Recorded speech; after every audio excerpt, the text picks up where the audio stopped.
In September of 1961, Betty and Barney Hill were driving along, minding their own business, when they were stopped at a roadblock. They got out of their car, and they were supposedly taken into an alien ship, and they took locks of their hair, they were examined, they made their head turn twice and cough, and then they let them go. Now, this was 8 years before we landed someone on the moon. This is before we had a space program. In 1974, they developed the integrated circuit.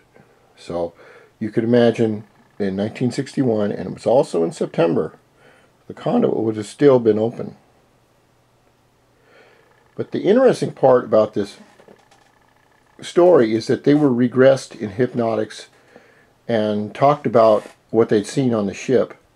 It was also made into a movie with this really good black actor that did the Star Wars voice for Darth Vader, I believe.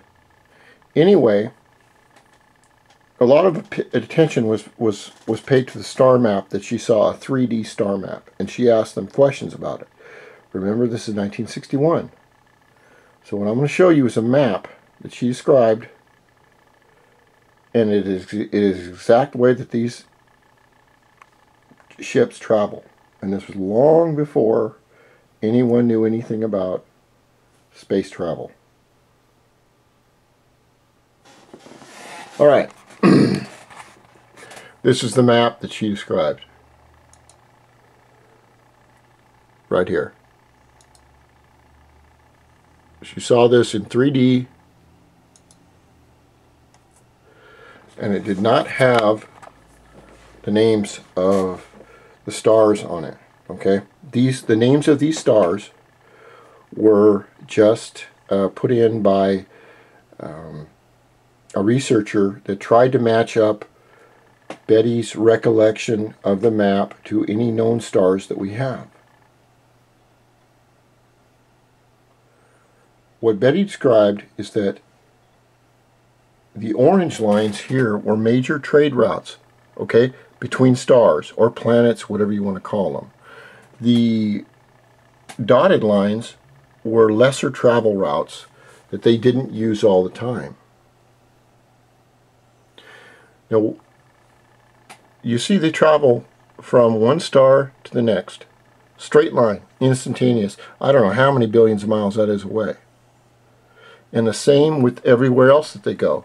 Now, why not, if, say that right up here, look right up here, that this is someplace they need to go, why don't they just hop from here all the way up here to there?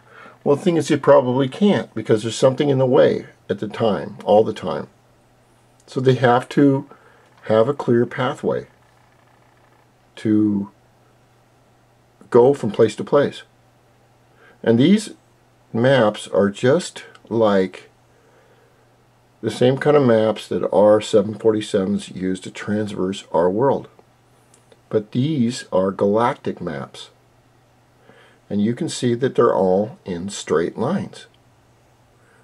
If you figure that if you started a ship out from this place and it took you 100 light years to get to this other place, that by the time you took off, this star would be way over here, because the galaxy is always moving.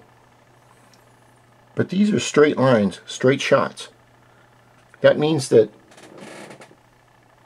to get there, they go from one to another in the blink of an eye. Now, from all the ships and patterns that we've seen from different types of aliens, supposedly, and I've never seen an alien ship and I've never seen an alien, but the stories show that it is just like a Chinese guy or a Japanese guy or a guy from Iceland or a guy from South America driving a Chevy, okay? They're all types of aliens, but they're all using the same type of space drive to get where they want to go. They're not hauling a tanker. They don't make noise when they're in the atmosphere. They can go from 0 to 5,000 miles an hour and stop. then they can go up or down or anything. Velocity doesn't matter to them. Inertia doesn't matter. And one day we will have maps like this. Now remember, what she said in 1961 of this is that these were trade routes. And these are only a few stars out of billions of stars.